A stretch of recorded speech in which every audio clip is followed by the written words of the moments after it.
El asesinato en Sarajevo, un acontecimiento grabado en la memoria colectiva, es ampliamente reconocido como el catalizador inmediato de la Primera Guerra Mundial. La caída del archiduque, seguida rápidamente por titulares sensacionalistas, encendió un continente ya preparado para el conflicto, como un barril de pólvora. Sin embargo, surge una pregunta profunda. ¿Y si aquel disparo fatídico no fue sino una cortina de humo que ocultaba una realidad más compleja? ¿Es posible que la auténtica chispa que encendió la conflagración mundial no residiera en una bala, sino en el entramado de una transacción bancaria? Durante más de un siglo, la narrativa histórica predominante ha sostenido que el conflicto surgió del profundo odio entre naciones, del desmedido orgullo de los imperios o de la insaciable ambición de los monarcas. No obstante, una verdad mucho más profunda y enigmática subyace a estas explicaciones. En las sombras, alejados del fragor y el estruendo de los cañones, un grupo de hombres ataviados con trajes ejecutivos manipulaba plumas sobre documentos cruciales, formalizando préstamos cuyo valor superaba al de los ejércitos que inexorablemente se dirigían hacia la muerte. Aquí descubrirás documentales sobre cómo funciona el dinero, los secretos de los bancos y la economía global. Suscríbete y cada semana aprende conmigo a entender el sistema financiero. Después de esto, continuamos. Londres, 28 de julio de 1914.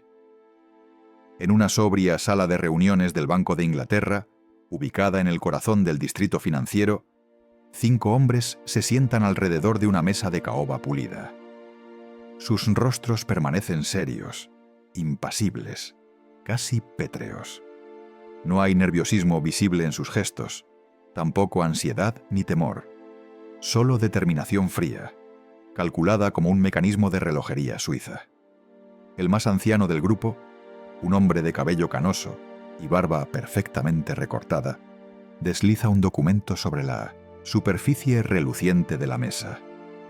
Es un préstamo de guerra por valor de 50 millones de libras esterlinas, una cantidad que en términos actuales equivaldría a más de 6.000 millones de dólares.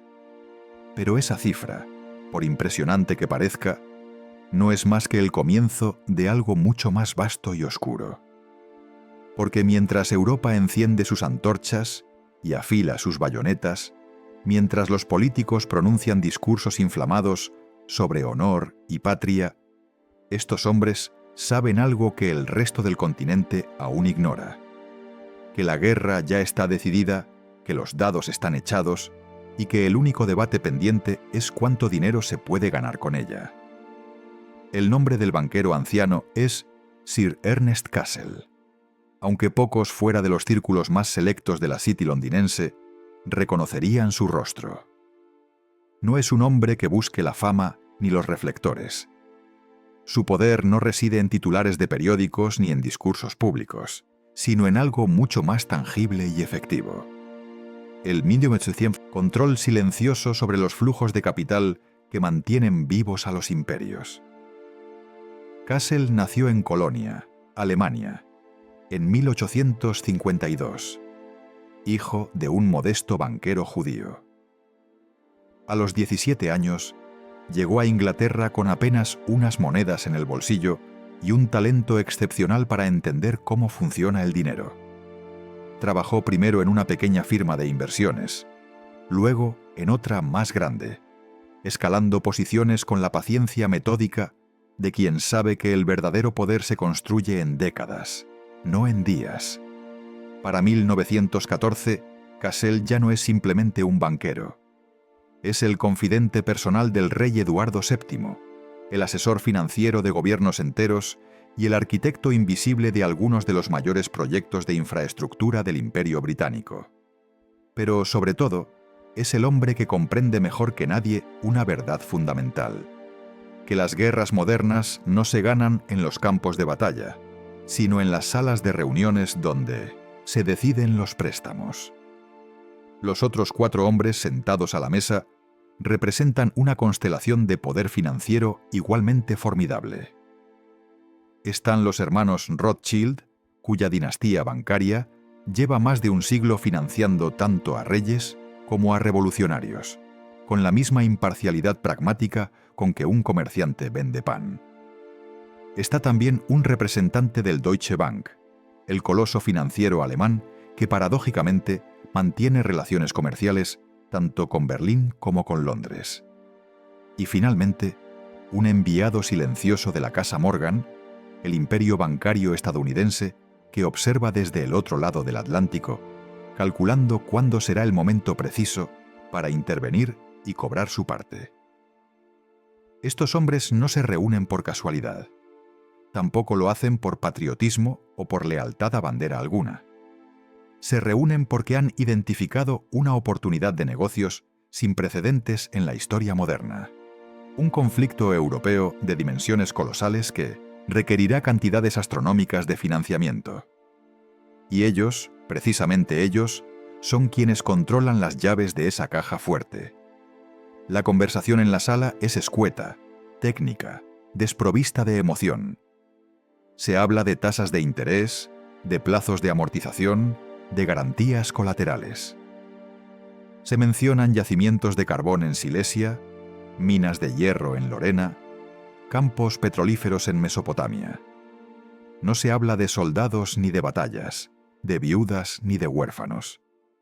Esas consideraciones pertenecen a otro mundo, a la realidad visible de los políticos y los generales. Aquí, en esta sala cerrada con cortinas de terciopelo, solo importa el balance final de la operación. Sir Ernest Cassell toma la palabra con voz grave y pausada. Explica que el gobierno británico necesitará financiamiento inmediato para movilizar a su fuerza expedicionaria, para abastecer a la Marina Real y para mantener abiertas las rutas comerciales del imperio. Habla de cifras concretas. 200 millones de libras en el primer año, posiblemente el doble si el conflicto se extiende. Y aquí viene el detalle crucial, el elemento que transforma este préstamo de un simple negocio en algo mucho más siniestro. Las garantías que el gobierno británico ofrece no son únicamente activos materiales o reservas de oro. Son territorios completos, colonias enteras, concesiones de recursos naturales en África y Asia. Es decir, el imperio británico está literalmente hipotecando pedazos de su dominación mundial para financiar una guerra que aún no ha comenzado oficialmente. Pero esta reunión en Londres no es un caso aislado. Es apenas un nodo en una red mucho más extensa de operaciones similares que se están desarrollando simultáneamente en Berlín, París, Viena y San Petersburgo. Porque resulta que los banqueros de todas estas capitales se conocen entre sí. Han estudiado en las mismas universidades, pertenecen a los mismos clubes exclusivos, se han reunido en incontables conferencias financieras internacionales. Hablan el mismo idioma universal del capital, un lenguaje que trasciende fronteras, nacionalidades e incluso lealtades políticas. Y todos ellos, sin excepción, han llegado a la misma conclusión inquietante: que una guerra europea es inevitable, rentable y, sobre todo, necesaria para resolver las crecientes tensiones económicas que amenazan con hacer colapsar el sistema financiero global. Para entender cómo llegamos a este punto, hay que retroceder varias décadas. A mediados del siglo XIX, Europa experimenta una transformación económica sin precedentes. La revolución industrial ha multiplicado la capacidad productiva del continente, creando fábricas, ferrocarriles y ciudades enteras casi de la noche a la mañana. Pero esta expansión vertiginosa tiene un problema fundamental: requiere cantidades masivas de capital.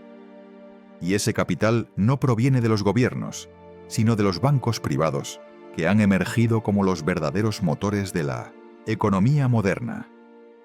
Instituciones como el Banco de Inglaterra, el Banco de Francia, el Reichsbank alemán, no son simplemente lugares donde se guarda dinero, Son centros de poder que deciden qué proyectos se financian y cuáles se abandonan, qué naciones prosperan y cuáles se hunden en la bancarrota. Y a medida que su influencia crece, también crece su interdependencia. Un colapso bancario en Viena puede desencadenar una crisis en Londres. Una corrida bancaria en París puede arrastrar a Berlín. El sistema financiero europeo se ha vuelto tan interconectado que cualquier perturbación seria amenaza con derribarlo todo como un castillo de naipes. Aquí es donde entra la paradoja central de la Primera Guerra Mundial. Se supone que las naciones europeas son rivales encarnizados, compitiendo por colonias, por mercados, por supremacía militar. Y en cierto nivel, eso es absolutamente cierto. Pero al mismo tiempo, sus sistemas financieros están tan entrelazados que una guerra total debería ser económicamente suicida para todos los involucrados. Los banqueros lo saben, los economistas lo saben, incluso algunos políticos lúcidos lo saben. Norman Angell, un intelectual británico, publica en 1910 un libro titulado La Gran Ilusión, donde argumenta con datos precisos que una guerra europea sería tan devastadora económicamente que ninguna nación racional la contemplaría. El libro se convierte en un bestseller, se traduce a múltiples idiomas, se cita en parlamentos y universidades. Y sin embargo, apenas 4 años después, Europa se sumerge exactamente en esa guerra que se suponía imposible. ¿Qué sucedió? ¿Cómo es posible que la lógica económica fracasara tan estrepitosamente? La respuesta es tan simple como perturbadora. Porque para un grupo selecto de banqueros, la guerra no era una irracionalidad económica, sino precisamente lo contrario. Era la solución perfecta a un problema que llevaba décadas gestándose en silencio. Ese problema se llamaba sobreproducción, exceso de capacidad industrial, saturación de mercados. Europa había construido tantas fábricas, producía tantos bienes, que ya no había suficientes consumidores para absorber toda esa producción. Los precios caían, los márgenes de ganancia se comprimían, las inversiones se estancaban. El sistema capitalista industrial, ese motor prodigioso que había transformado el continente, empezaba a ahogarse en su propio éxito. Y los banqueros, esos observadores privilegiados del gran juego económico, sabían que si no se encontraba una salida, el sistema entero podría colapsar en una depresión de dimensiones catastróficas. ¿Y qué mejor salida que una guerra? Una guerra consume cantidades industriales de acero, explosivos, uniformes, alimentos. Una guerra destruye infraestructura que luego debe reconstruirse. Una guerra crea deuda gubernamental que genera intereses durante décadas. Una guerra, en términos puramente económicos, es el estímulo perfecto para una economía estancada. Pero claro, no se puede simplemente iniciar una guerra porque convenga económicamente. Se necesita una justificación, una narrativa, una razón que movilice a millones de personas para que vayan voluntariamente a matarse entre sí. Y aquí es donde entra la genialidad perversa del sistema. Los banqueros no necesitan fabricar la tensión política. Esa ya existe de sobra.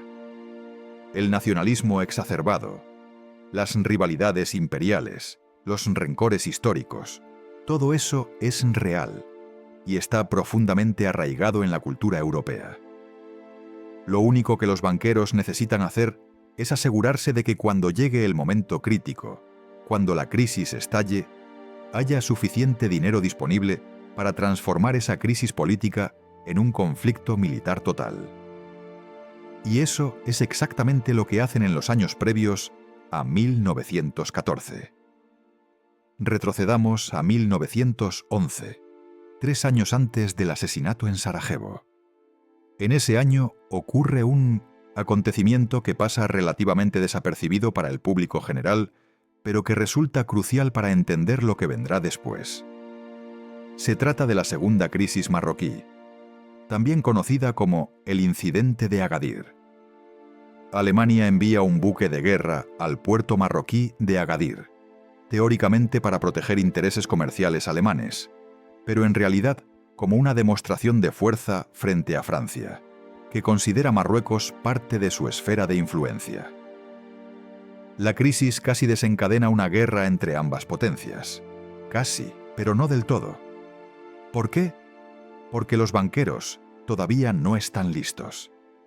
Francia aún no ha consolidado suficientes préstamos para financiar una campaña militar prolongada. Alemania no ha completado su programa de expansión naval. Rusia, el aliado crucial de Francia, todavía se está recuperando de la humillación de la guerra ruso-japonesa de 1905. El momento no es el adecuado.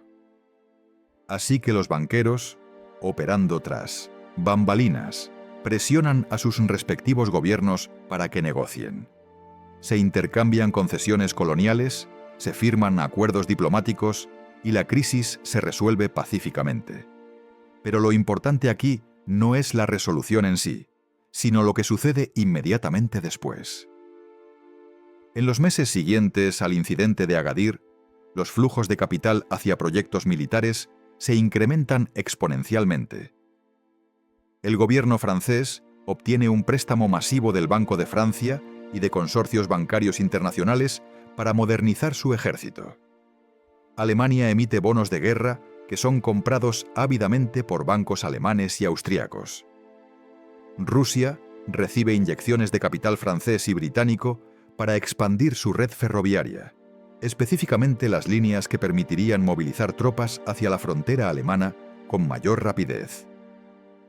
Incluso el pequeño reino de Serbia, ese país que apenas figura en los mapas de la mayoría de europeos, recibe préstamos sustanciales del Crédit Lyonnais francés para equipar a su ejército. Todo esto se presenta públicamente como medidas defensivas, como precauciones razonables ante un entorno internacional incierto. Pero la realidad es que se está construyendo sistemáticamente la infraestructura financiera necesaria para una guerra total. Y los banqueros que facilitan estos préstamos saben perfectamente lo que están haciendo. Están convirtiendo las tensiones políticas en compromisos financieros concretos, en obligaciones contractuales que serán imposibles de cancelar cuando llegue la hora de la verdad. Ahora sería simplista pensar que existe una conspiración monolítica, un plan maestro orquestado desde alguna sala secreta. La realidad es más compleja y de alguna manera más inquietante. No hay necesidad de conspiraciones explícitas cuando todos los actores principales comparten los mismos incentivos económicos. Los banqueros británicos quieren preservar la supremacía naval de su país, porque eso protege las rutas comerciales de las que dependen sus inversiones. Los banqueros alemanes necesitan que su país acceda a materias primas coloniales para alimentar su industria. Los banqueros franceses están desesperados por recuperar Alsacia y Lorena, no por razones sentimentales, sino porque esas regiones contienen algunos de los yacimientos de hierro más ricos de Europa. Los banqueros rusos ven en una guerra la oportunidad de expandir su influencia hacia los Balcanes y Constantinopla, abriendo el acceso al Mediterráneo que Rusia lleva siglos anhelando. Cada uno tiene sus propios motivos, sus propias ambiciones, sus propios cálculos, pero todos convergen hacia el mismo resultado inevitable. Y luego está el factor estadounidense, esa pieza del rompecabezas que a menudo se subestima. En 1914, Estados Unidos todavía no es la superpotencia que será décadas después. Es una potencia industrial emergente, sí, pero también una nación con problemas económicos propios. La economía estadounidense ha experimentado varias recesiones en las últimas décadas, y los banqueros de Wall Street buscan desesperadamente nuevas oportunidades de inversión que ofrezcan retornos sustanciales. John Pierpont Morgan, el titán bancario estadounidense, observa la situación europea con un interés que va mucho más allá de la curiosidad académica. Morgan entiende que si Europa se hunde en una guerra, las naciones beligerantes necesitarán cantidades masivas de suministros: acero estadounidense, trigo estadounidense, petróleo estadounidense. Y más importante aún, necesitarán crédito estadounidense para pagar por todo ello. Para un banquero de la talla de Morgan, una guerra europea representa la oportunidad del siglo de convertir a Estados Unidos en el principal acreedor del mundo desarrollado.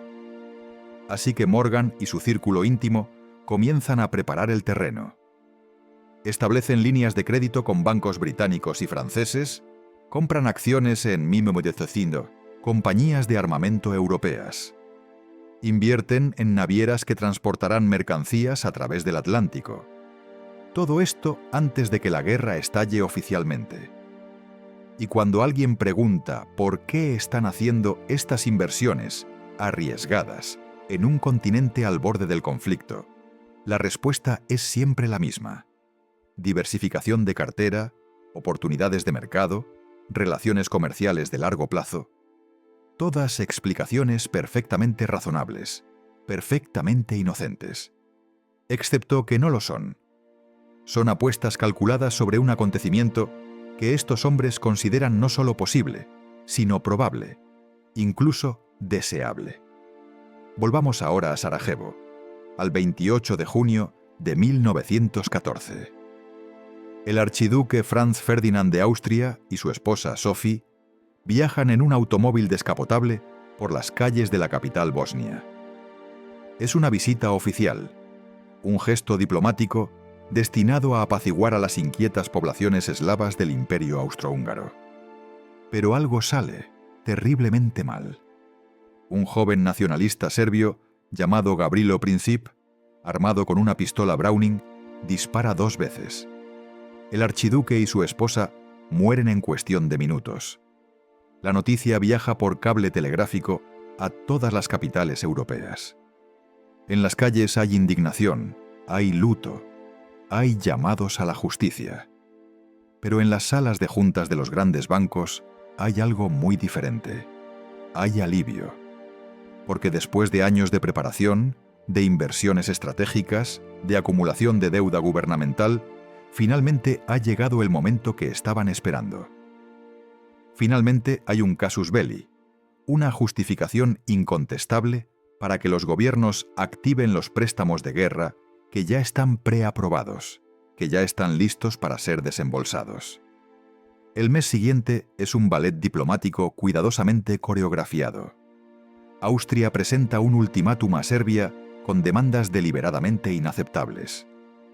Serbia acepta casi todo, pero rechaza los puntos que violarían su soberanía. Austria declara la guerra. Rusia, protectora de los eslavos, moviliza sus tropas. Alemania, aliada de Austria, exige que Rusia desmovilice y, al no obtener respuesta favorable, declara la guerra a Rusia. Francia, aliada de Rusia, comienza su propia movilización.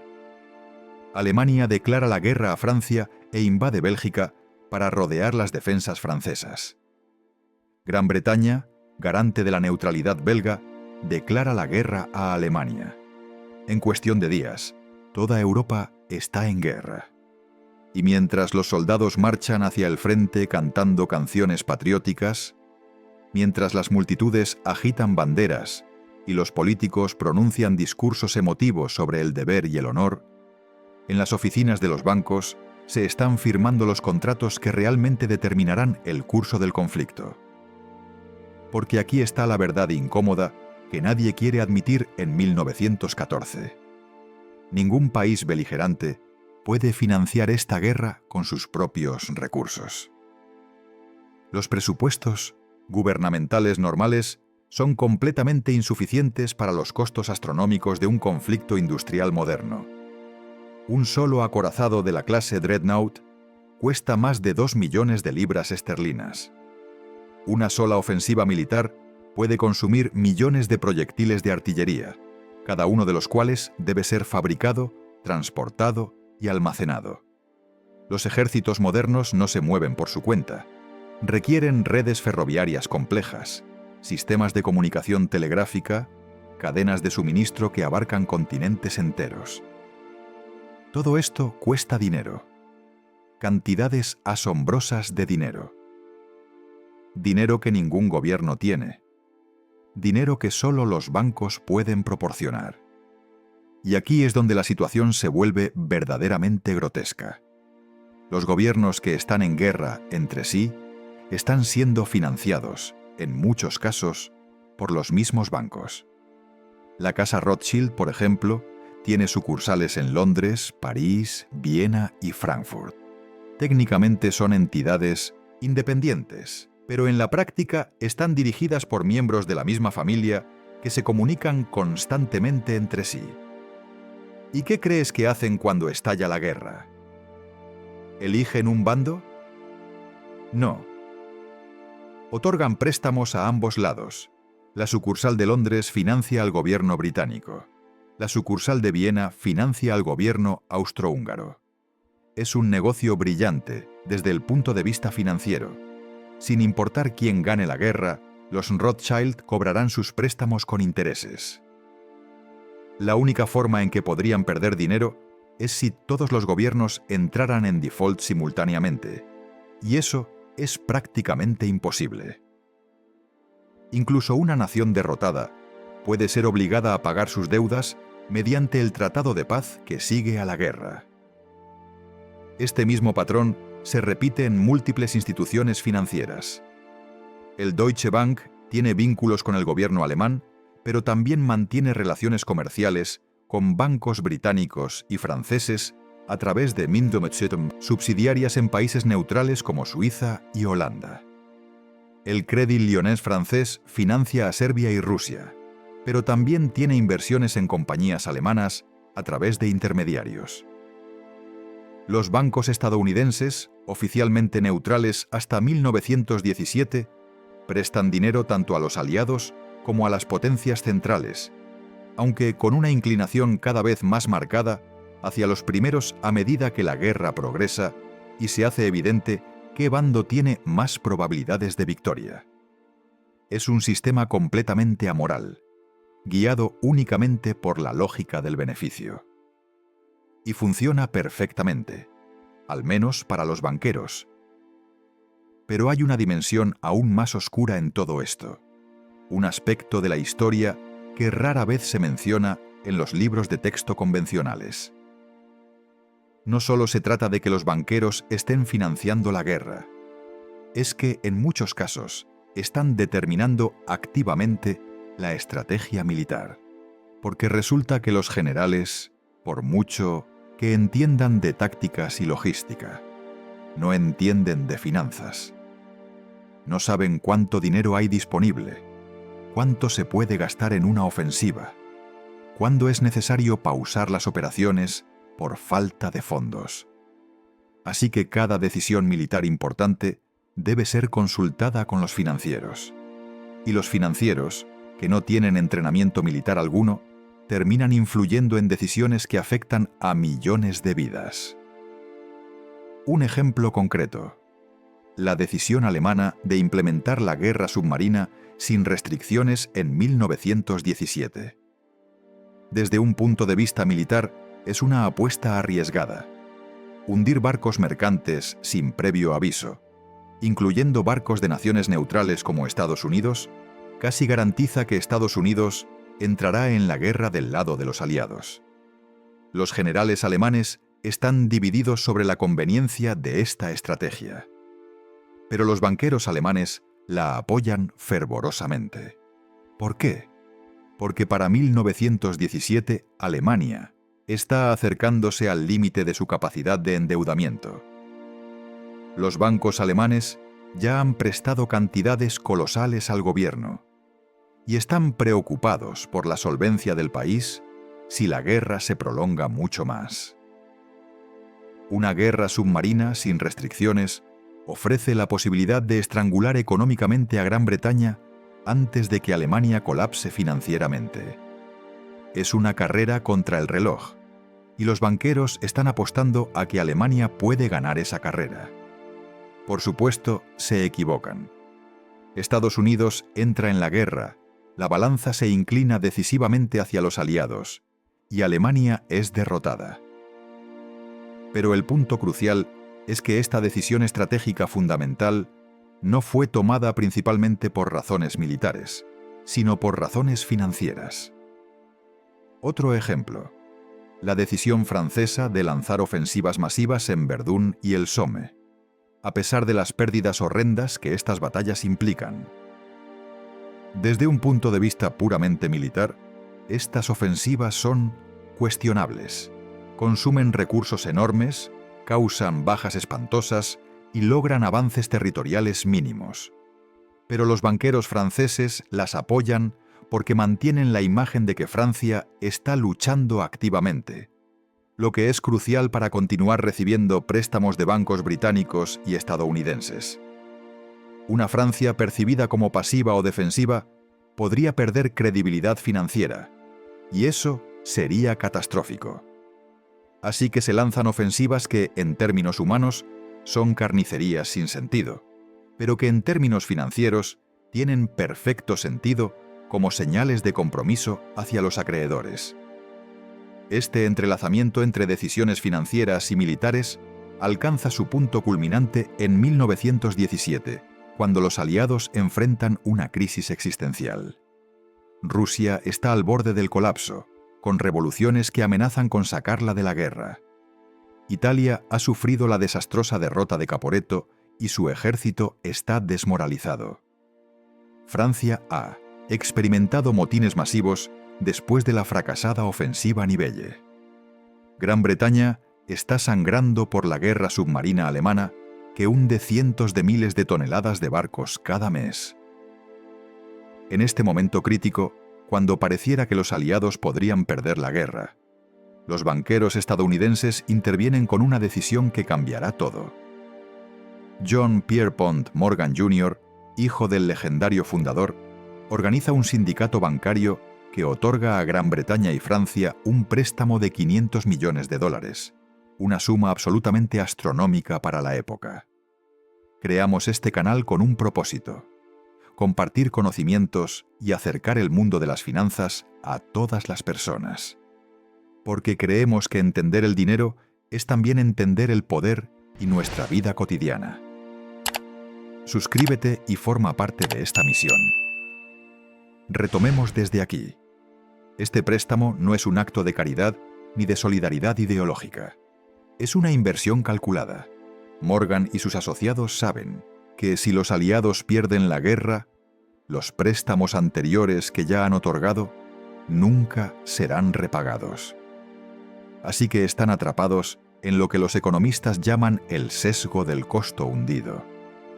Ya han invertido tanto que no pueden permitirse retirarse.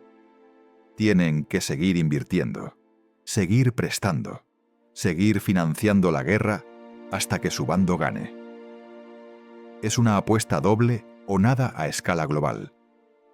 Y para asegurarse de que su apuesta tenga éxito, Morgan no solo proporciona dinero, también presiona al gobierno estadounidense para que entre en la guerra del lado de los aliados. Financia campañas de propaganda que presentan a Alemania como un monstruo militarista. Utiliza sus contactos en Washington para influir en la política exterior.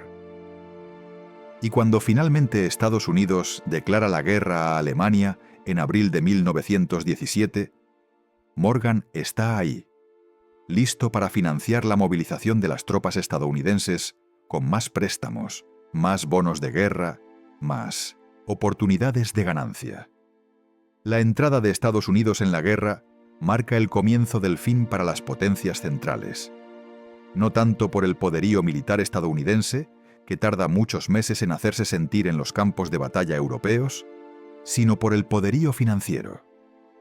De repente, los aliados tienen acceso a un océano de capital fresco, mientras que Alemania y Austria-Hungría están al límite de sus capacidades económicas. Los bancos alemanes ya no pueden prestar más. Los ciudadanos alemanes, obligados a comprar bonos de guerra patrióticos, ya han agotado sus ahorros. La economía alemana está siendo estrangulada por el bloqueo naval británico que impide la importación de materias primas cruciales. Es solo cuestión de tiempo antes de que el sistema entero colapse. Y eso es exactamente lo que sucede en 1918, cuando Alemania, enfrentando la bancarrota inminente, tanto como la derrota militar, solicita un armisticio. Pero aquí viene el giro final, la revelación que hace que toda esta historia sea aún más amarga. Cuando la guerra termina en noviembre de 1918, los banqueros que la financiaron no solo emergen ilesos, sino enormemente enriquecidos. Los préstamos de guerra se han multiplicado exponencialmente durante los 4 años de conflicto.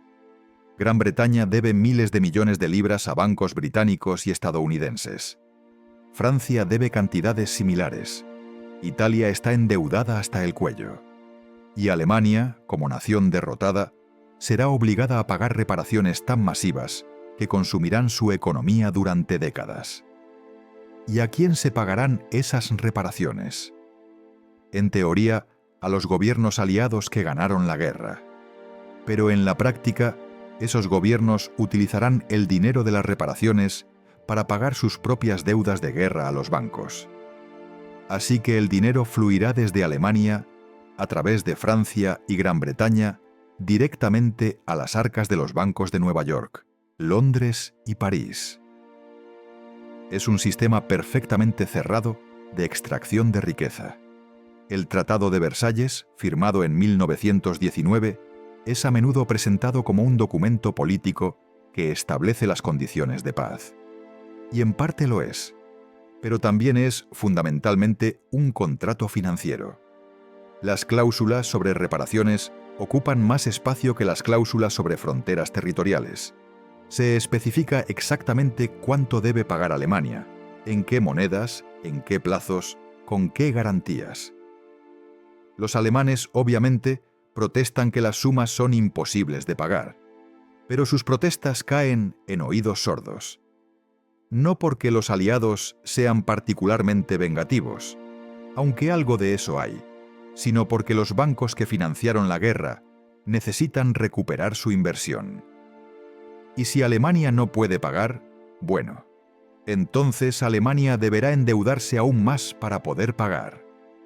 Es una lógica kafkiana, pero es la lógica que gobierna el orden mundial de posguerra. Y aquí es donde la historia toma su giro más oscuro y profético. Las reparaciones impuestas a Alemania son tan onerosas que destruyen su economía. La República de Weimar, el frágil gobierno democrático que reemplaza al Imperio alemán, intenta cumplir con los pagos, pero no puede. Así que recurre a imprimir dinero, lo que desencadena una hiperinflación catastrófica en 1923. Los ahorros de millones de alemanes se evaporan. La clase media se arruina. Y en ese caldo de cultivo de resentimiento, desesperación y humillación nacional, surge un movimiento político que promete restaurar la grandeza alemana y repudiar el Tratado de Versalles. Ese movimiento, por supuesto, es el nazismo.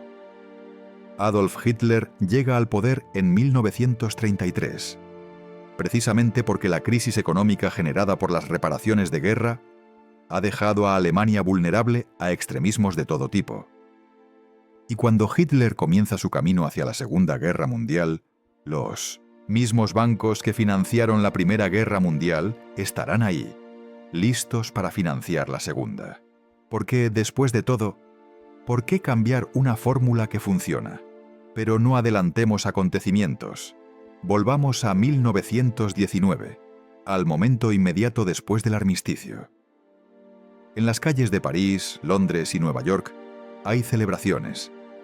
La gente baila, canta, llora de alivio. La pesadilla ha terminado. Los soldados que sobrevivieron regresan a casa, muchos de ellos mutilados, física o mentalmente, pero vivos. Las familias se reúnen. Los periódicos publican ediciones especiales proclamando la victoria. Es un momento de júbilo colectivo. Pero mientras el pueblo celebra, en las salas de juntas de los grandes bancos, hay otro tipo de celebración. Se descorchan botellas de champán, sí, pero por razones muy diferentes. Se brindan por el éxito financiero de la operación. Se calculan los retornos de inversión. Se planifican las siguientes oportunidades.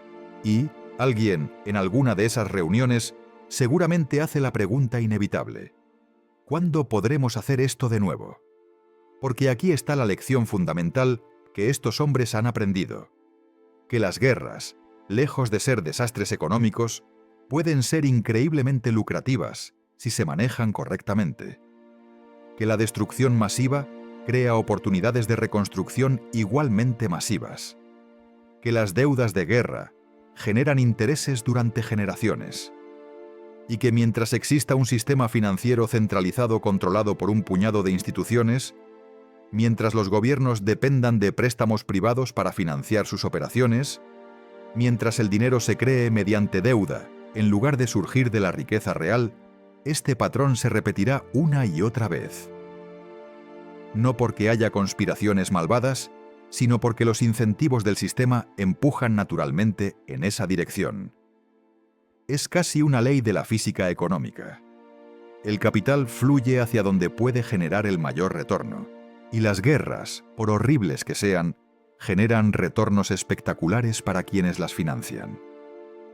Ahora bien, sería tentador pensar que esto es historia antigua, un remanente de una época más brutal y menos iluminada.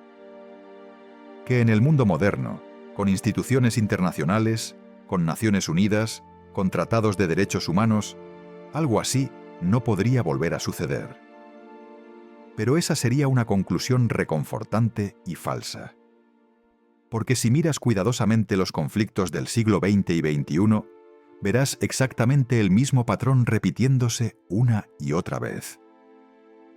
La Segunda Guerra Mundial fue financiada por bancos.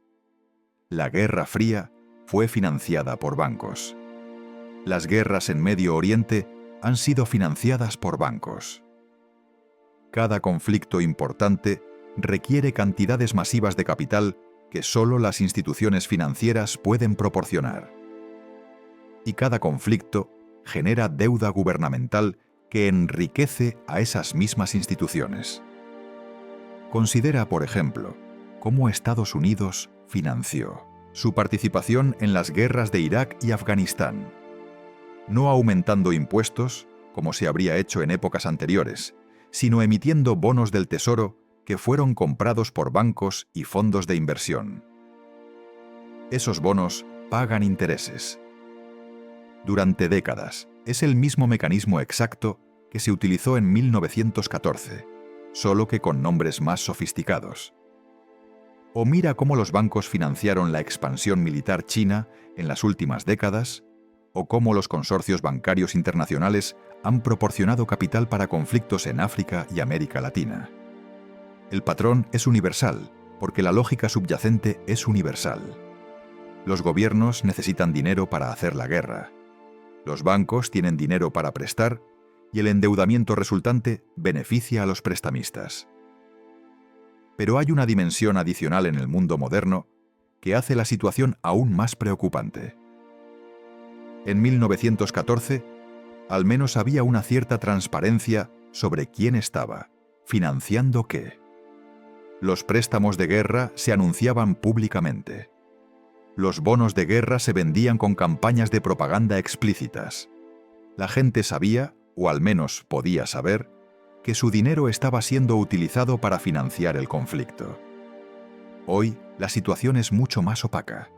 Los flujos de capital internacional son tan complejos, pasan por tantas subsidiarias, fondos de inversión, vehículos especiales de propósito, que resulta prácticamente imposible para un ciudadano común seguir el rastro del dinero. Tu fondo de pensiones podría estar invirtiendo en bonos gubernamentales de países en guerra. Tu banco podría tener acciones en compañías de armamento.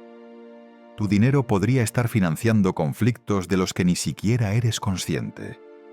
Y todo esto es perfectamente legal, perfectamente normal, dentro de las reglas del sistema financiero actual. Los mecanismos se han vuelto más sofisticados pero la esencia permanece idéntica. Tomemos el ejemplo de cómo funciona el comercio de armas moderno. Una compañía de defensa necesita capital para desarrollar un nuevo sistema de misiles.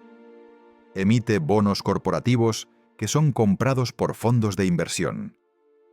Esos fondos están manejados por gestores que utilizan el dinero de millones de pequeños inversores, personas comunes que han puesto sus ahorros en planes de retiro o cuentas de inversión. La compañía desarrolla el sistema de misiles y lo vende a un gobierno. Ese gobierno financia la compra emitiendo bonos soberanos, que son, a su vez, comprados por los mismos bancos y fondos de inversión. El gobierno utiliza los misiles en un conflicto. El conflicto genera más demanda de armamento.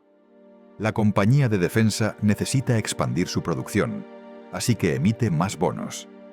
Y el ciclo continúa, alimentándose a sí mismo, creciendo exponencialmente. Y en cada etapa de este ciclo, alguien está cobrando intereses, alguien está ganando comisiones, alguien está extrayendo valor.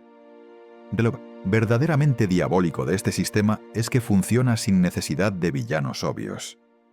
No hay un hombre con sombrero de copa frotándose las manos mientras planea la destrucción del mundo.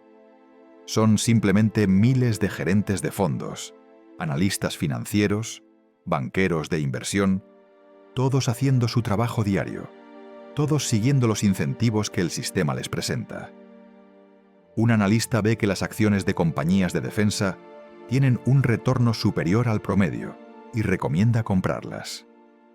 Un gerente de fondo ve esa recomendación y decide asignar un porcentaje mayor de su cartera a ese sector. Un político ve que su país necesita mejorar su capacidad militar y aprueba un presupuesto de defensa más alto. Un banquero ve que hay demanda de financiamiento para ese presupuesto y estructura los instrumentos financieros necesarios. Cada uno está actuando racionalmente dentro de su esfera de responsabilidad. Y sin embargo, el resultado agregado es un mundo donde el conflicto armado es increíblemente lucrativo para el sistema financiero. Volviendo a 1914, hay otro aspecto crucial que merece exploración: el papel de la propaganda. Porque los banqueros no solo financiaron la guerra, también financiaron la narrativa que la justificaba.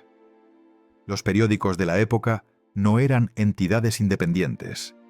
Eran negocios que dependían de préstamos bancarios para operar, de publicidad de compañías que a su vez dependían del capital bancario. Y cuando esos periódicos publicaban historias sobre la amenaza alemana, o la perfidia serbia, o la barbarie rusa, no lo hacían necesariamente por convicción ideológica. Lo hacían porque esas historias vendían periódicos, generaban lectores, atraían anunciantes.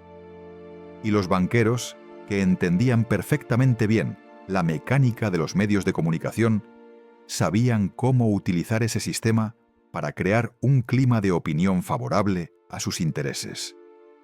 Uno de los casos más notables fue la campaña de propaganda británica diseñada para persuadir a Estados Unidos de que entrara en la guerra.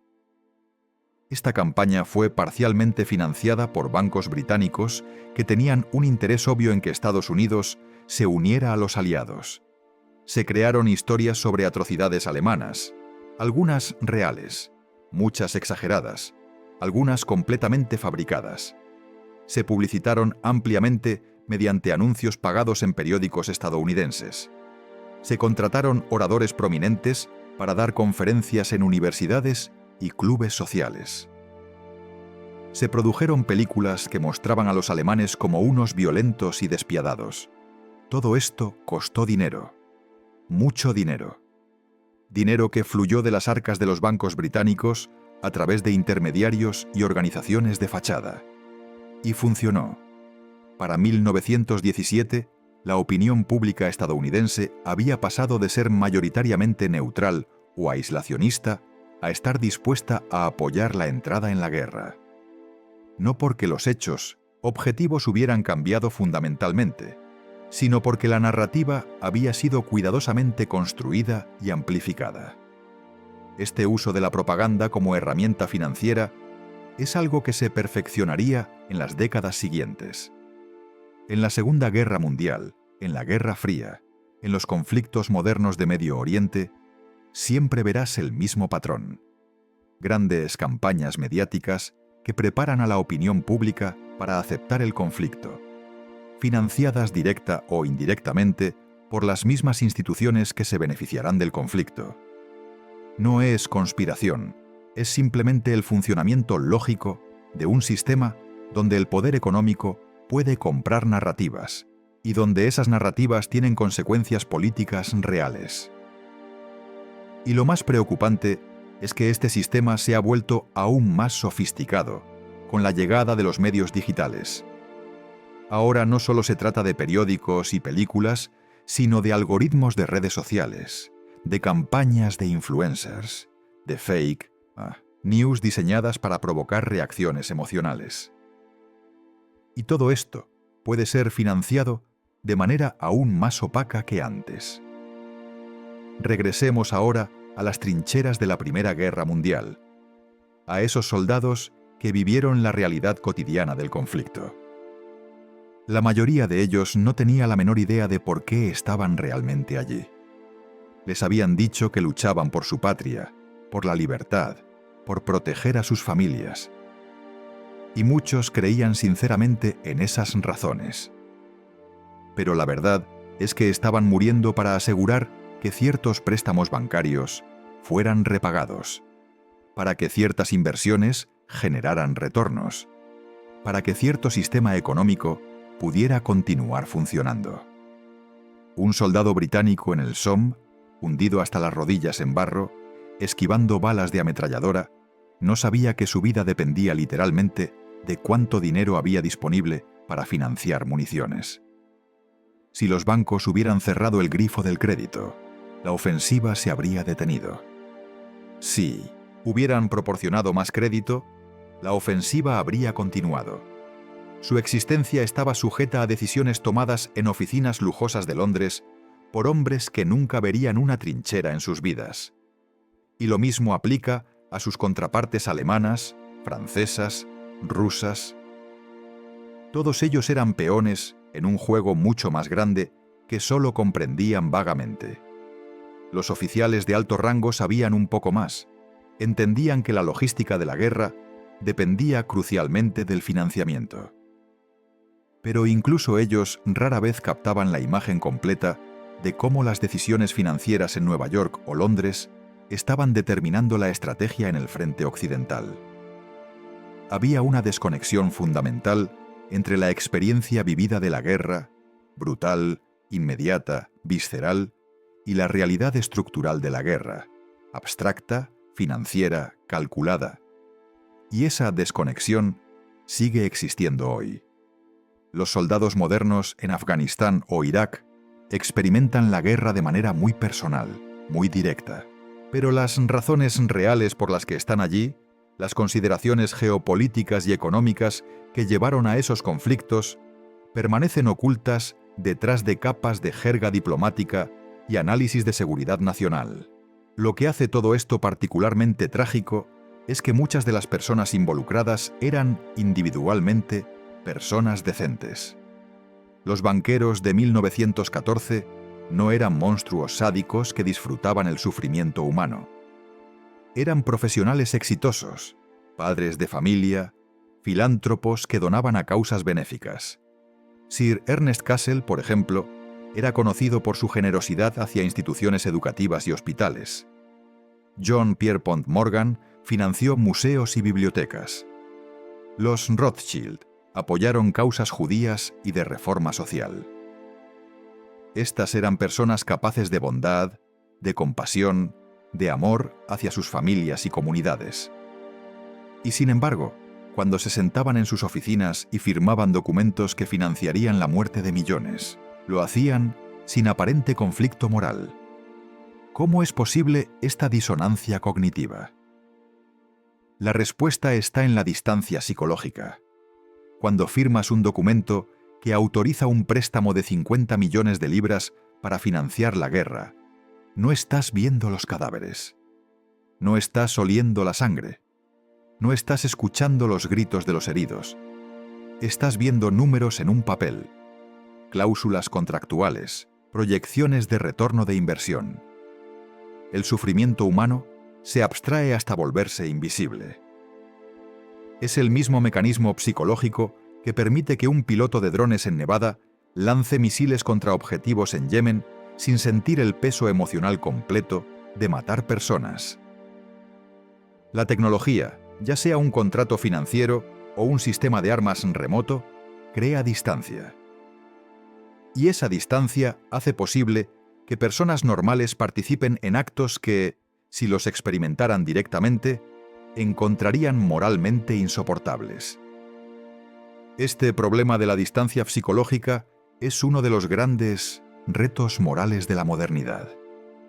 A medida que nuestros sistemas se vuelven más complejos, más interconectados, más abstractos, se vuelve más fácil participar en la violencia de manera indirecta sin reconocer nuestra complicidad. El ejecutivo de una compañía petrolera que aprueba tratos con dictadores que reprimen brutalmente a su población puede decirse a sí mismo que solo está haciendo negocios, que la política no es su responsabilidad. El gestor de fondos que invierte en bonos de un régimen autoritario puede argumentar que solo busca el mejor retorno para sus clientes. El funcionario gubernamental que aprueba ventas de armas a países en guerra puede justificarlo como necesario para los intereses nacionales. Y todos ellos tienen un punto válido dentro de sus respectivos marcos de referencia. El problema es que esos marcos de referencia individuales, cuando se agregan, producen resultados que ninguno de ellos aprobaría si pudieran ver la imagen completa. Entonces, ¿cómo rompemos este ciclo? ¿Cómo creamos sistemas donde las consecuencias humanas reales de las decisiones económicas no puedan ser ignoradas o abstraídas? No hay respuestas fáciles. Algunas posibilidades incluyen una mayor transparencia radical, donde todos los flujos de capital fueran rastreables públicamente. Regulaciones más estrictas sobre qué actividades pueden ser financiadas por instituciones bancarias. Educación financiera generalizada para que más personas entiendan cómo funciona realmente el dinero. Medios de comunicación independientes, que no dependan de financiamiento publicitario de las mismas corporaciones que deberían estar investigando. Sistemas políticos que no permitan que el dinero compre influencia de manera tan directa. Todas estas son reformas importantes y necesarias. Pero ninguna aborda el problema fundamental, que el dinero mismo, tal como está estructurado actualmente, es deuda. Y la deuda crea relaciones de poder inherentemente desiguales. Imagina por un momento un sistema monetario alternativo. Un sistema donde el dinero no fuera creado mediante préstamos bancarios, sino que fuera emitido directamente por comunidades basándose en su capacidad productiva real. Donde no hubiera interés, porque no habría deuda. Donde el valor estuviera vinculado a recursos tangibles y trabajo humano real en lugar de promesas futuras de pago. Un sistema así eliminaría muchos de los incentivos perversos que llevan a las instituciones financieras a favorecer el conflicto sobre la paz. Sin deuda gubernamental masiva que genere intereses, las guerras perderían gran parte de su atractivo económico para los bancos. Sin la capacidad de crear dinero de la nada mediante préstamos, los bancos no podrían acumular el tipo de poder concentrado que les permite influir en políticas gubernamentales. Sin interés compuesto, la presión constante por crecimiento económico infinito se reduciría, disminuyendo una de las principales fuerzas que empujan hacia la expansión imperial y el conflicto por recursos. Por supuesto, diseñar e implementar un sistema así sería extraordinariamente difícil. Habría desafíos técnicos enormes. ¿Cómo se determina cuánto dinero crear? ¿Quién toma esas decisiones y bajo qué criterios? ¿Cómo se previene la manipulación y el abuso? ¿Cómo se maneja el comercio internacional si diferentes comunidades tienen sistemas monetarios diferentes? Estas no son preguntas triviales, Pero el hecho de que sean difíciles de responder no significa que no valga la pena hacerlas. Durante demasiado tiempo, hemos aceptado el sistema actual como si fuera la única opción posible, cuando en realidad es solo una entre muchas posibilidades. Es un sistema que evolucionó históricamente, que fue moldeado por intereses específicos, que tiene características particulares que benefician a algunos grupos más que a otros. No es una ley natural, es una construcción humana. Y lo que los humanos construyen, los humanos pueden reconstruir. La historia de 1914 nos enseña que los sistemas que parecen más sólidos, más permanentes, más inevitables, pueden colapsar con sorprendente rapidez cuando sus contradicciones internas alcanzan un punto crítico. El orden europeo de antes de la guerra parecía estable, establecido, destinado a durar generaciones. Las monarquías habían gobernado durante siglos. Los imperios parecían invencibles. El sistema de alianzas parecía garantizar el equilibrio de poder. Y luego, en el espacio de unas pocas semanas, todo se derrumbó. 4 años después, 3 imperios habían desaparecido. Las monarquías estaban en retirada por toda Europa. El mapa del continente había sido redibujado completamente. El cambio, cuando llega, a menudo es mucho más rápido y radical de lo que nadie anticipa.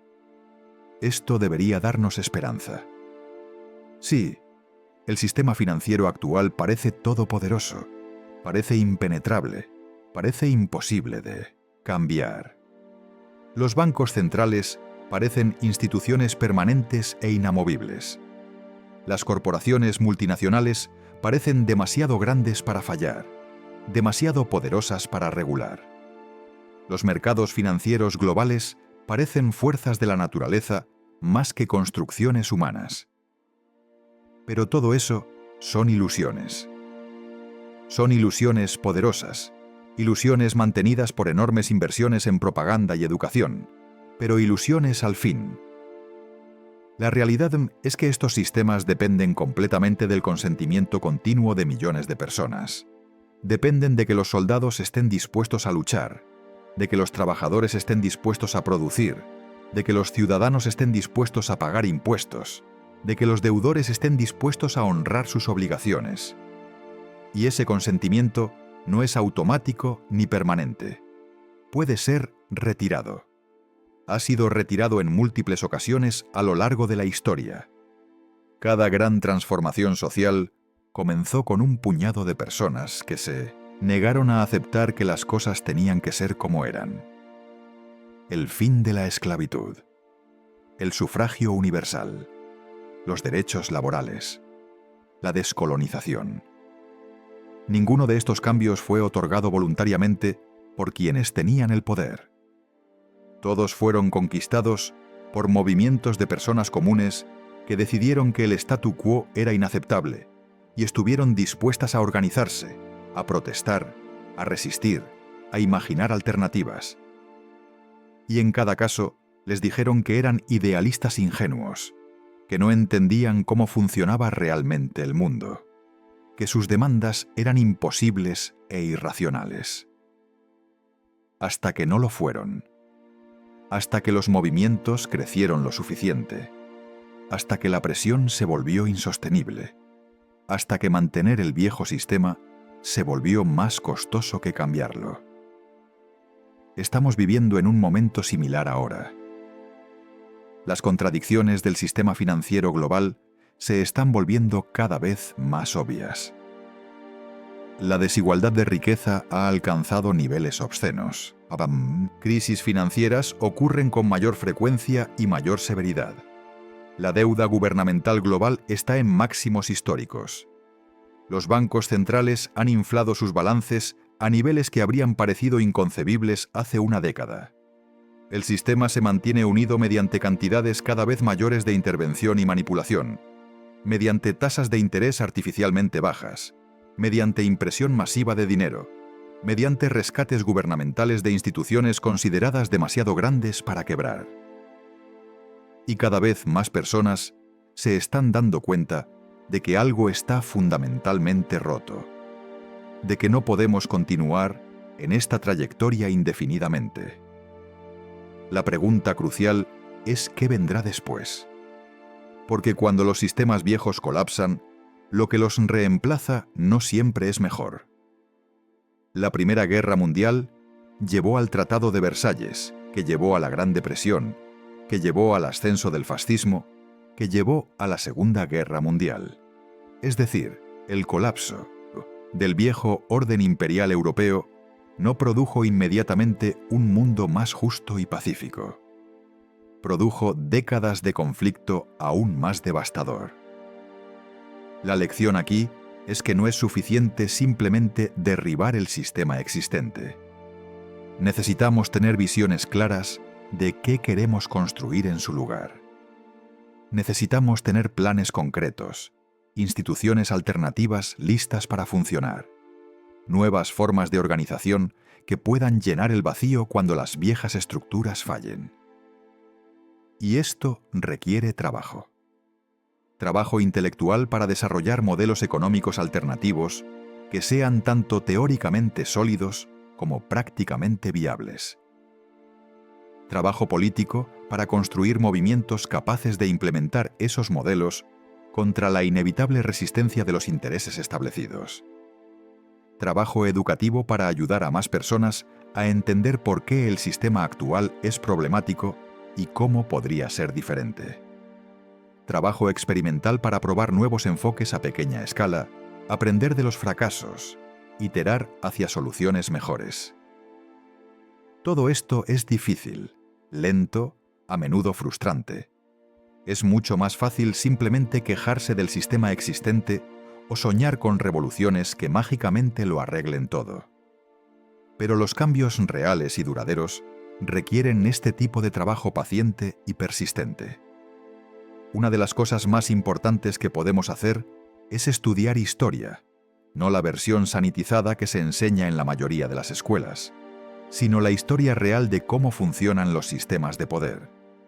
La historia de cómo se financió la Primera Guerra Mundial. La historia de cómo los banqueros influenciaron la política exterior. La historia de cómo la propaganda moldeó la opinión pública. Porque solo entendiendo cómo funcionaron estos mecanismos en el pasado, podemos reconocerlos cuando operan en el presente. Y solo reconociéndolos, podemos comenzar a contrarrestarlos. La ignorancia es el mayor aliado de los sistemas de poder injustos. El conocimiento es el primer paso hacia la liberación. Otra cosa crucial es desarrollar medios de comunicación genuinamente independientes. Esto es cada vez más difícil en un mundo donde los grandes conglomerados mediáticos son propiedad de corporaciones con todo tipo de conflictos de interés. Pero también es cada vez más posible gracias a tecnologías digitales que permiten a individuos y colectivos pequeños producir y distribuir contenido sin necesidad de infraestructura costosa. Podcasts, blogs, canales de video, newsletters. Todos estos formatos han democratizado la producción mediática de maneras inimaginables hace apenas 2 décadas. Claro, también han creado nuevos problemas, como la desinformación y las cámaras de eco. Pero al menos han roto el monopolio que unas pocas grandes organizaciones mediáticas tenían sobre el flujo de información. También necesitamos construir instituciones económicas alternativas, cooperativas, bancos comunitarios, monedas locales, sistemas de crédito mutuo, plataformas de economía colaborativa que no estén controladas por corporaciones extractivas. Estos experimentos son importantes no solo porque puedan eventualmente reemplazar al sistema dominante, aunque eso sería ideal, sino porque demuestran que otras formas de organizar la actividad económica son posibles. Amplían nuestro horizonte de imaginación. Nos muestran que las reglas actuales no son leyes naturales, sino elecciones humanas que pueden ser elegidas de manera diferente. Y finalmente, necesitamos recuperar el sentido de agencia colectiva, la creencia de que las personas comunes, actuando juntas, pueden cambiar el curso de la historia. Esta es quizás la pérdida más devastadora de las últimas décadas. Muchas personas han interiorizado la idea de que son impotentes, de que las grandes fuerzas económicas y políticas están completamente fuera de su control, de que lo único que pueden hacer es adaptarse y sobrevivir lo mejor posible. Esta sensación de impotencia es parcialmente el resultado de propaganda deliberada, diseñada precisamente para desmovilizar a las personas. Pero también es el resultado de experiencias reales de intentar cambiar las cosas y fallar. Los movimientos sociales de las últimas décadas han logrado algunas victorias, pero también han sufrido muchas derrotas. Y esas derrotas dejan cicatrices, crean cinismo, erosionan la voluntad de seguir luchando. Pero la historia también nos enseña que el cambio a menudo viene cuando menos se espera. Que los movimientos que parecían muertos pueden resurgir con nueva energía. Que las ideas que fueron marginalizadas durante décadas pueden de repente capturar la imaginación de millones. Que los sistemas que parecían eternos pueden colapsar en cuestión de días. Nada es inevitable. El futuro no está escrito. Y si hay algo que la historia de 1914 nos enseña, es que los puntos de inflexión llegan cuando las contradicciones de un sistema se vuelven insostenibles, cuando suficientes personas se dan cuenta de que el emperador no tiene ropa, cuando la narrativa oficial pierde su poder de convencer. Estamos acercándonos a uno de esos puntos ahora. Puedes sentirlo en el aire, en la creciente ansiedad sobre el futuro económico, en la erosión de la confianza en las instituciones establecidas, en la proliferación de teorías alternativas sobre cómo funciona realmente el mundo, en la búsqueda desesperada de significado y propósito más allá del consumo material, en el reconocimiento cada vez más amplio de que el crecimiento infinito en un planeta finito es una contradicción lógica, en la conciencia emergente de que las crisis ambientales, económicas y sociales no son fenómenos separados, sino manifestaciones de las mismas estructuras subyacentes de poder y explotación. Lo que suceda en los próximos años determinará el curso del siglo XXI, tanto como los eventos de 1914 determinaron el curso del siglo XX. Podríamos ver el colapso del orden financiero global en crisis cada vez más severas, llevando potencialmente a conflictos aún más devastadores que las guerras mundiales del siglo pasado. O podríamos ver el surgimiento de nuevas formas de organización económica y social que distribuyan el poder y la riqueza de manera más equitativa, que prioricen el bienestar humano y ecológico sobre la acumulación de capital, que construyan sistemas resilientes capaces de adaptarse a los desafíos del futuro. El resultado no está predeterminado. Depende de las elecciones que hagamos, individual y colectivamente, en los años que vienen. La historia no termina con el Tratado de Versalles ni con las celebraciones de la victoria. De hecho, lo que sucedió en los años inmediatamente posteriores, a 1918, es tan revelador como la guerra misma. Porque mientras los soldados regresaban a casa y las naciones intentaban reconstruirse, los banqueros estaban ocupados consolidando las ganancias de la guerra y preparando el terreno para la próxima crisis. Y había mucho trabajo por hacer. Europa estaba en ruinas, sí, pero esas ruinas representaban oportunidades de negocio sin precedentes. Cada ciudad destruida necesitaba ser reconstruida. Cada fábrica bombardeada necesitaba ser reequipada. Cada sistema ferroviario dañado necesitaba ser reparado. Y todo eso requería capital. Capital que los gobiernos europeos no tenían. Capital que solo podía venir de préstamos. Préstamos que, convenientemente, los mismos bancos que habían financiado la guerra estaban más que dispuestos a proporcionar. Pero aquí viene un giro particularmente cínico en la historia. Los banqueros estadounidenses, especialmente la Casa Morgan, no solo prestaron dinero para la reconstrucción de los países aliados. También, a través de intermediarios y subsidiarias, prestaron dinero a Alemania.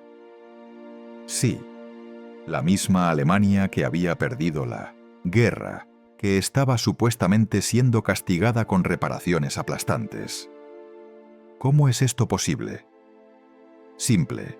Alemania necesitaba dinero para pagar las reparaciones a Francia y Gran Bretaña. Francia y Gran Bretaña necesitaban ese dinero de reparaciones para pagar sus deudas de guerra a Estados Unidos. Estados Unidos necesitaba que esas deudas fueran pagadas para mantener estable su propio sistema financiero. Pero Alemania no podía pagar las reparaciones sin una economía funcional. Y no podía tener una economía funcional sin capital para reconstruir. Entonces, los bancos estadounidenses prestaron dinero a Alemania. Alemania usó ese dinero para pagar reparaciones a Francia y Gran Bretaña.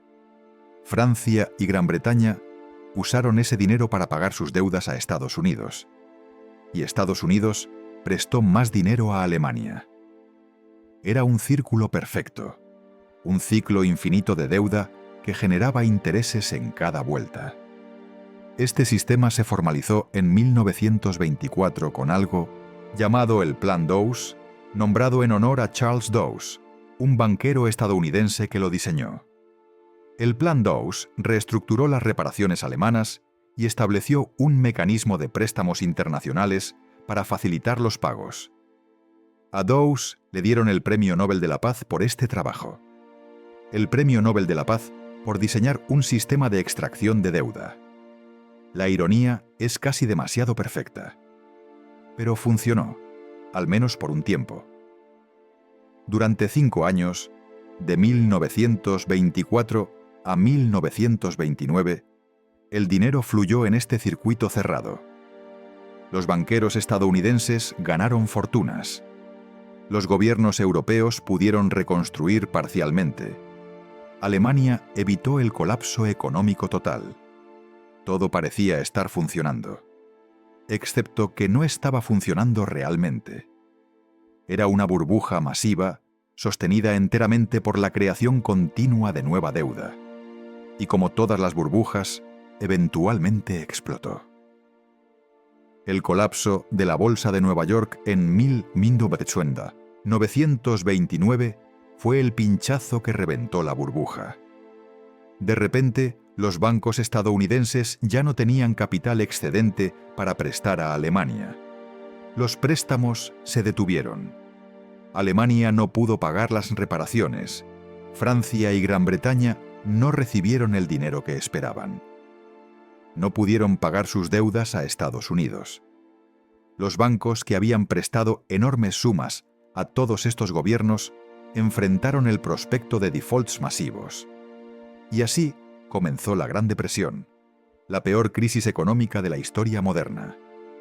Millones de personas perdieron sus empleos. Empresas quebraron en masa. El comercio internacional colapsó. La pobreza y el hambre se extendieron por todo el mundo industrializado. Y en medio de este caos económico, en Alemania específicamente, surgió un movimiento político que prometía soluciones simples a problemas complejos. Ese movimiento era el Partido Nazi, y su líder era Adolf Hitler. Hitler no llegó al poder por casualidad.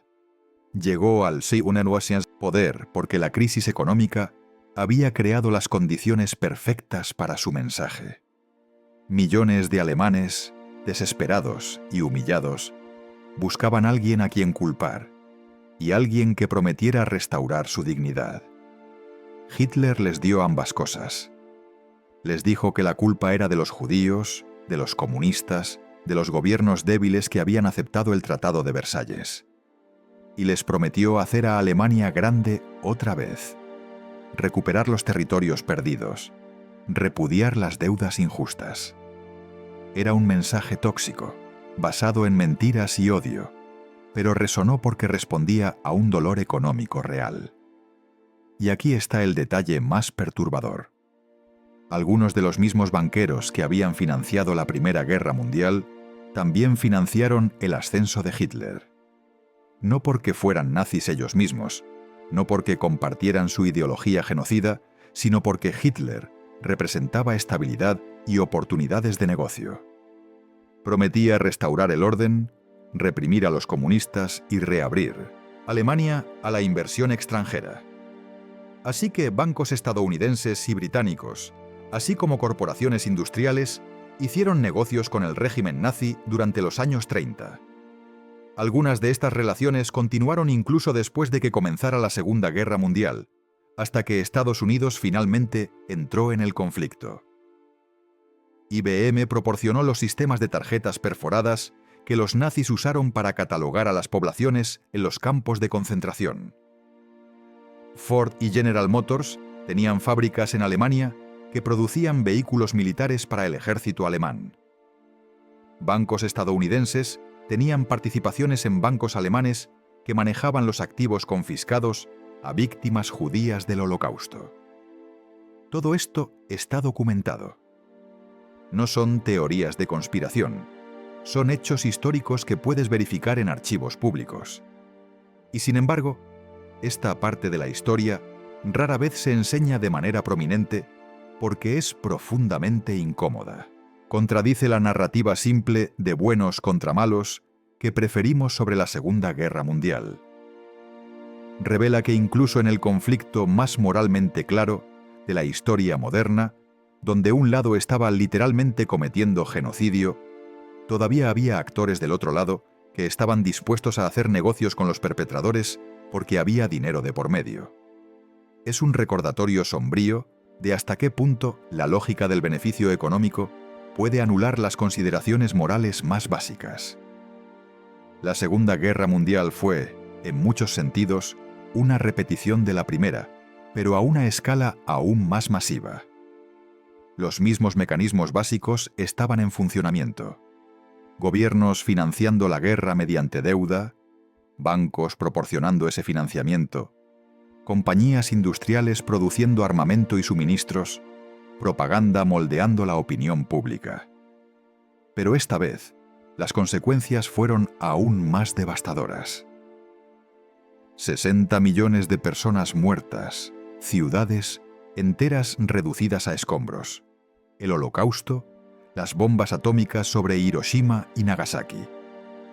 La humanidad había demostrado que podía alcanzar niveles de destrucción previamente inimaginables. Y una vez más, cuando terminó la guerra, los banqueros estaban ahí, listos para financiar la reconstrucción. El Plan Marshall, que reconstruyó Europa Occidental después de la guerra, fue esencialmente otro préstamo masivo. Estados Unidos prestó miles de millones de dólares a los países europeos. Esos países usaron el dinero para reconstruir y para comprar productos estadounidenses. El dinero fluyó de vuelta a Estados Unidos, y los países europeos quedaron endeudados con Estados Unidos durante décadas.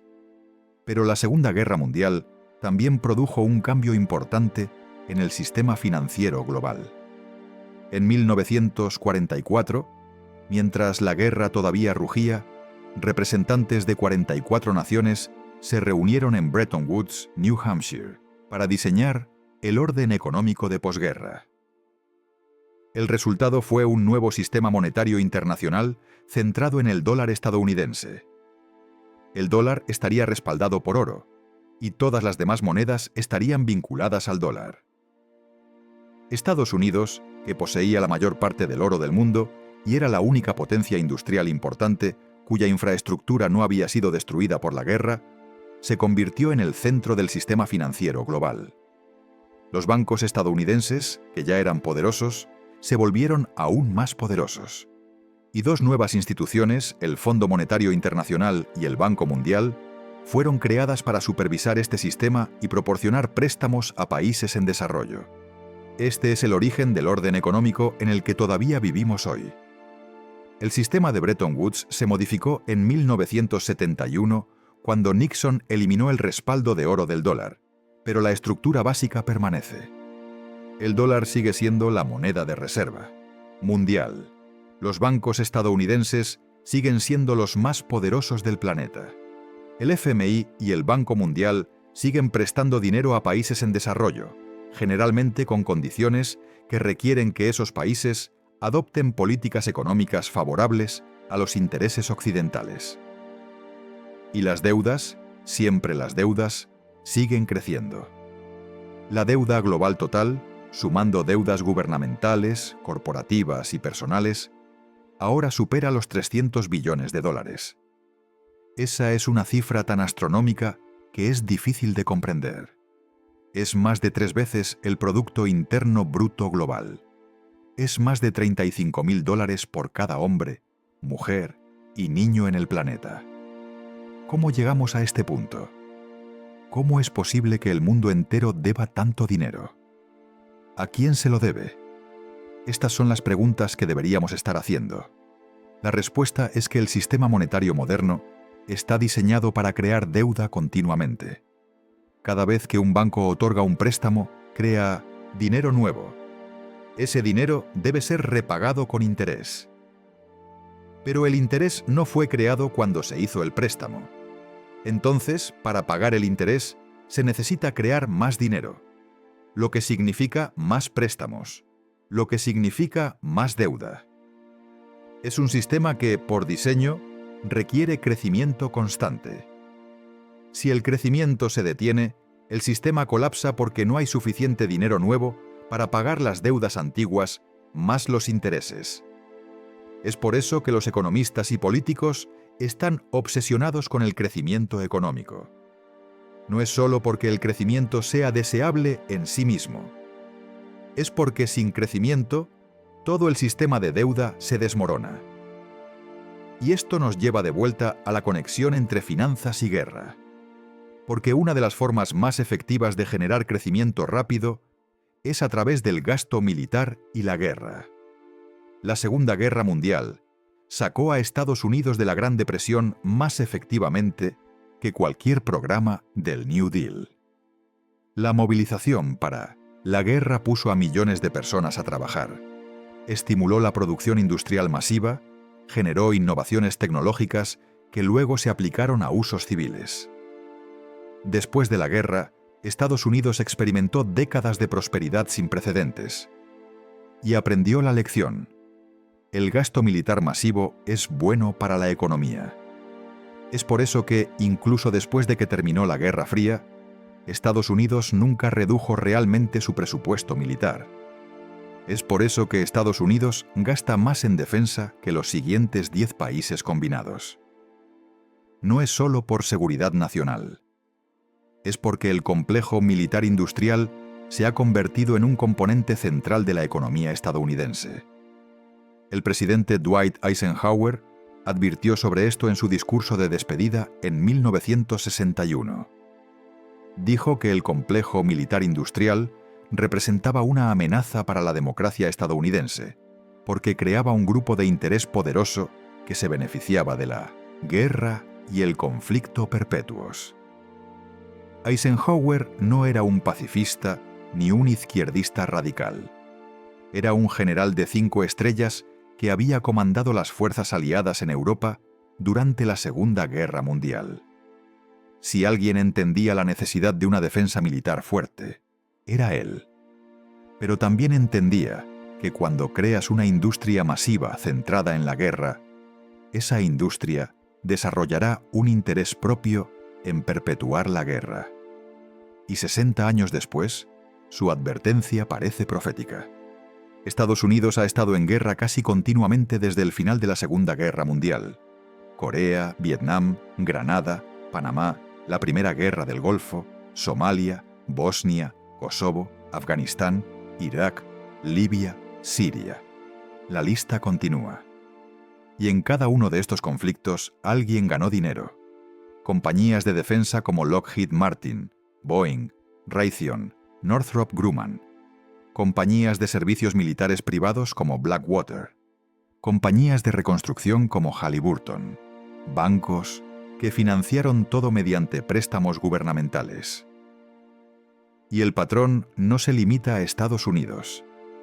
Otros países con industrias de armas significativas, Francia, Reino Unido, Rusia, China, también se han beneficiado de la venta de armas y de conflictos regionales. El comercio global de armas genera más de 100.000 millones de dólares al año. Y esas armas no se quedan en almacenes, se usan. En Yemen, donde una guerra civil ha matado a cientos de miles de personas, ambos lados están armados con armas fabricadas en Estados Unidos, Reino Unido y otros países occidentales.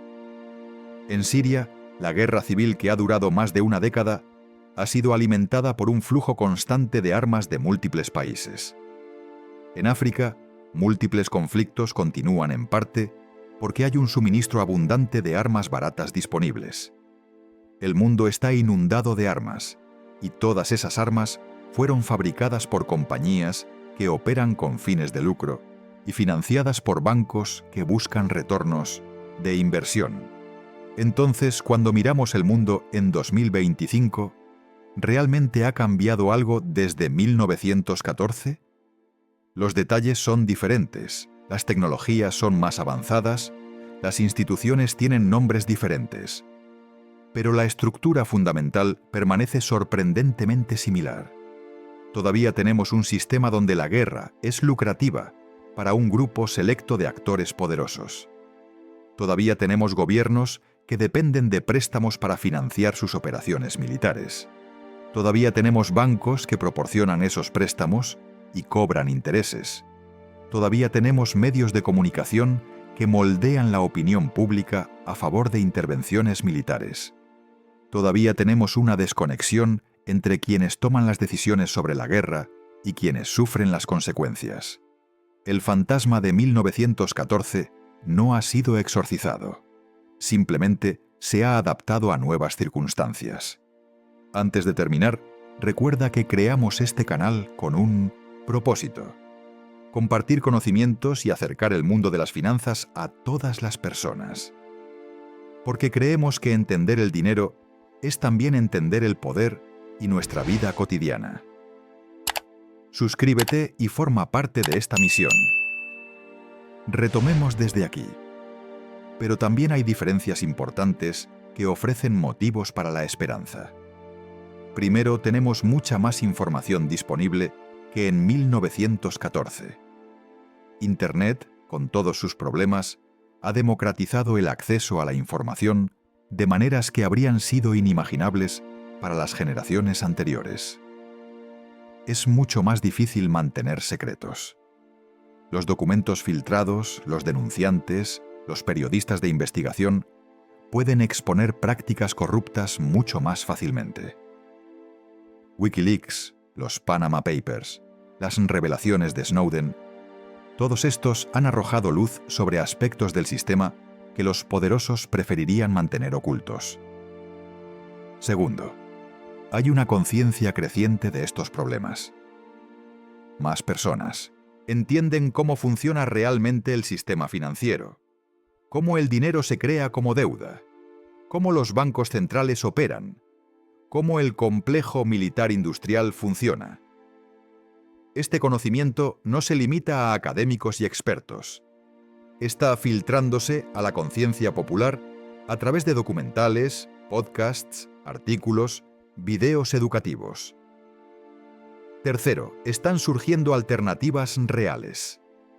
Las criptomonedas, sea cual sea su destino final, han demostrado que es posible crear sistemas monetarios que no dependan de bancos centrales ni instituciones financieras tradicionales. Las cooperativas de crédito y los bancos comunitarios ofrecen modelos de banca que priorizan el servicio a la comunidad sobre el beneficio máximo. Las monedas locales y los sistemas de intercambio directo demuestran que el dinero puede funcionar de maneras muy diferentes al modelo dominante. La economía colaborativa, cuando se hace correctamente, sin la extracción corporativa, muestra cómo las personas pueden organizarse económicamente sin intermediarios que tomen un porcentaje de cada transacción. Ninguna de estas alternativas es perfecta, y ninguna ha alcanzado una escala que amenace seriamente al sistema dominante.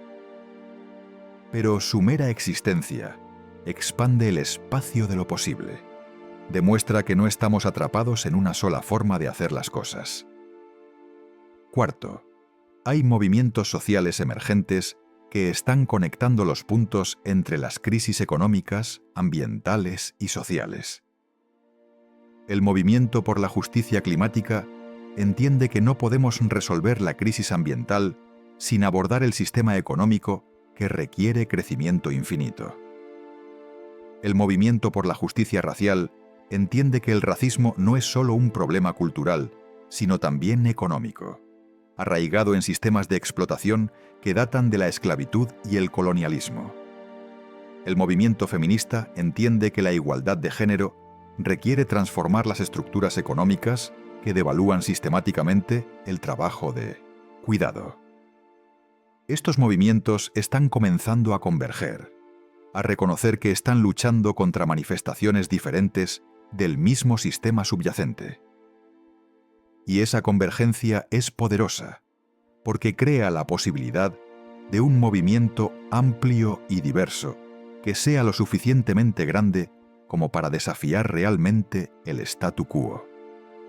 Quinto, estamos viendo grietas en el consenso de las élites. No todos los ricos y poderosos están de acuerdo con la dirección actual. Algunos multimillonarios han pedido públicamente que se les cobren más impuestos. Algunos líderes empresariales han abogado por un capitalismo más consciente que equilibre las ganancias con la responsabilidad social. Algunos banqueros han expresado preocupación sobre la estabilidad del sistema financiero y la necesidad de reformas. Ahora, hay que tomar estas declaraciones con escepticismo. Es fácil para alguien que ya es rico decir que deberían pagar más impuestos cuando sabe que probablemente no sucederá. Es fácil abogar por un capitalismo consciente cuando eso no amenaza fundamentalmente tu posición de poder. Pero incluso estas grietas en el consenso son significativas porque indican que el sistema está bajo presión, que la legitimidad del statu quo está siendo cuestionada incluso por algunos de sus beneficiarios. Y finalmente hay una generación más joven que está creciendo con una relación completamente diferente con el sistema económico. Los millennials y la generación Z, en gran parte, no tienen la misma fe en las instituciones que tenían sus padres y abuelos. Han visto crisis tras crisis. Crecieron durante o después de la crisis financiera de 2008. Han experimentado niveles de desigualdad económica sin precedentes en la historia moderna. Enfrentan un mercado laboral precario, deudas estudiantiles aplastantes, costos de vivienda imposibles. Saben que probablemente estarán peor económicamente que sus padres, rompiendo décadas de expectativas de movilidad ascendente. Y cada vez más, están dispuestos a considerar alternativas radicales. El socialismo, que fue una palabra sucia durante décadas en Estados Unidos, ahora es vista favorablemente por una mayoría de jóvenes adultos. Conceptos como renta básica universal, Green New Deal, Medicare para todos, que habrían sido considerados extremistas hace solo 10 años, ahora son parte del debate político convencional. Todo esto sugiere que estamos en un momento de transición potencial. Los viejos sistemas están bajo tensión sin precedentes. Las narrativas que los justificaban están perdiendo su poder.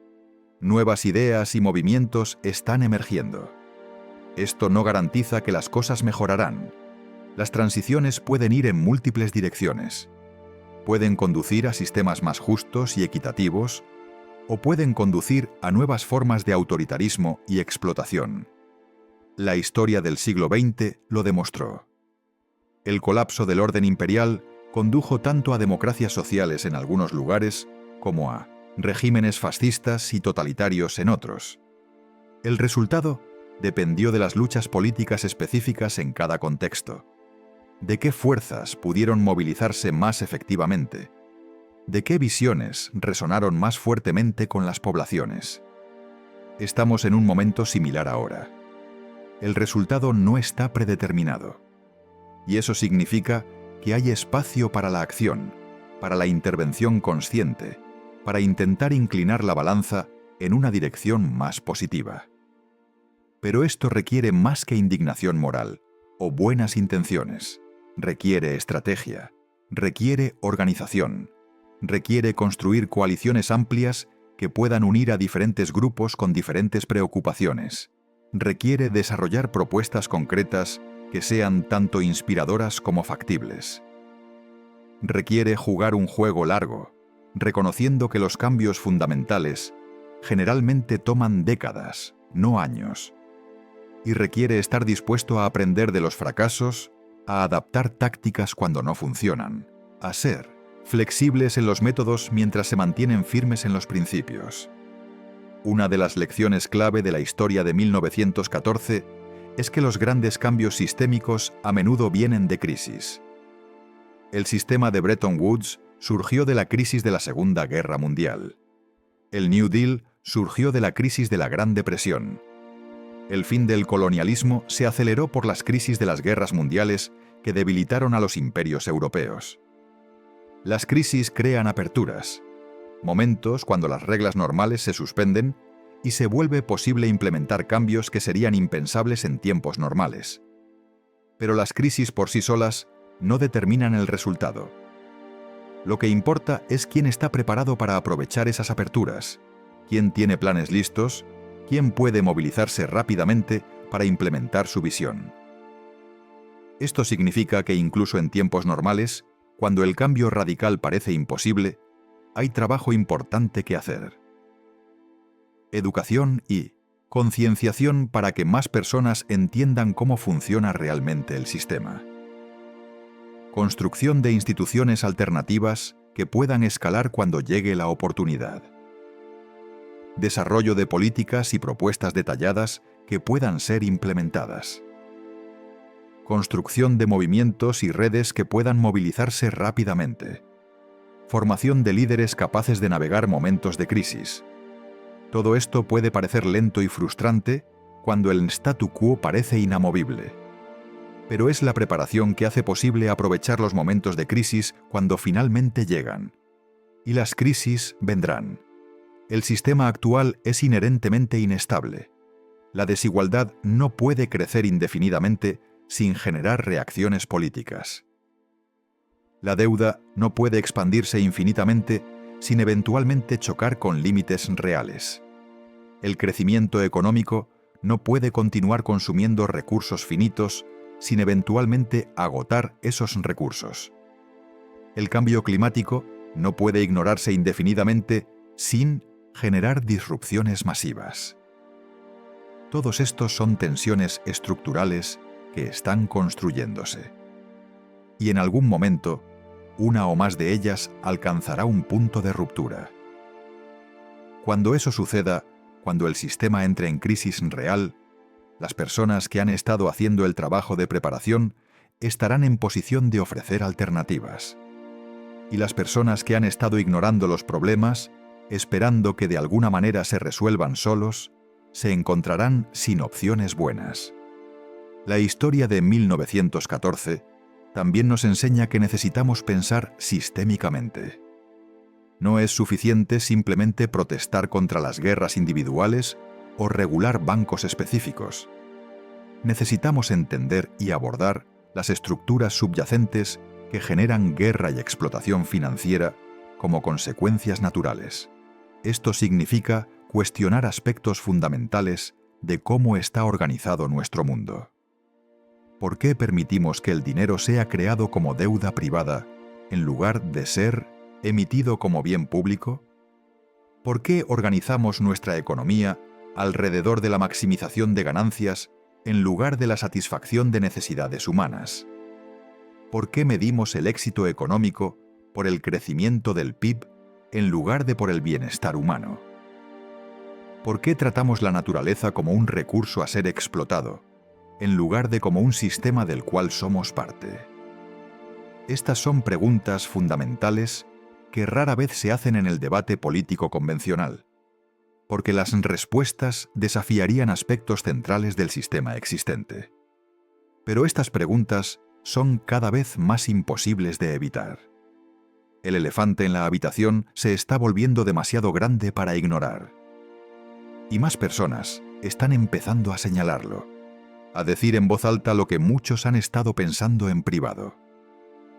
que el sistema está roto, que no está funcionando para la mayoría de las personas, que necesita ser fundamentalmente reimaginado. Esto es saludable y necesario. El primer paso para cambiar un sistema es romper el tabú de cuestionarlo. Durante demasiado tiempo hemos tratado el sistema económico actual como si fuera natural e inevitable, como si fuera el único sistema posible. Eso nunca fue cierto. Siempre fue una elección, una construcción humana, una de muchas formas posibles de organizar la actividad económica. Y lo que los humanos construyen, los humanos pueden reconstruir. El legado de 1914, entonces, no es solo una historia sobre el pasado. Es una advertencia sobre el presente y una llamada a la acción para el futuro. Nos muestra cómo las estructuras financieras invisibles pueden tener consecuencias devastadoramente visibles. Nos muestra cómo las decisiones tomadas en salas de juntas pueden traducirse en muerte en campos de batalla. Nos muestra cómo la lógica del beneficio puede anular la lógica de la humanidad. Pero también, implícitamente, nos muestra que nada de esto es inevitable. Que cada paso en la cadena de eventos que llevó de una reunión bancaria en Londres a trincheras sangrientas en Francia, involucró decisiones humanas que podrían haber sido tomadas de manera diferente. Y que si suficientes personas entienden cómo funciona el sistema, si suficientes personas deciden que no están dispuestas a vivir según sus términos, el sistema puede ser cambiado. El fantasma de 1914 seguirá acechándonos hasta que confrontemos las realidades económicas que lo produjeron. Seguirá apareciendo en cada crisis financiera, en cada conflicto militar, en cada momento cuando los intereses de los pocos superan las necesidades de los muchos. Pero los fantasmas, a diferencia de las estructuras de poder, no tienen substancia real. Son memorias, advertencias, lecciones no aprendidas. Y pueden ser exorcizados mediante la comprensión, mediante la acción consciente, mediante la construcción deliberada de alternativas que encarnen principios diferentes. No será fácil, no será rápido, no, habrá retrocesos y fracasos. Pero es posible. Y dado lo que está en juego, dado el mundo que estamos dejando a las generaciones futuras, es absolutamente necesario. La pregunta no es si el sistema actual sobrevivirá indefinidamente. No lo hará. Ningún sistema lo hace. La pregunta es ¿qué lo reemplazará? Y la respuesta a esa pregunta la escribiremos nosotros, a través de nuestras acciones y elecciones en los años cruciales que vienen.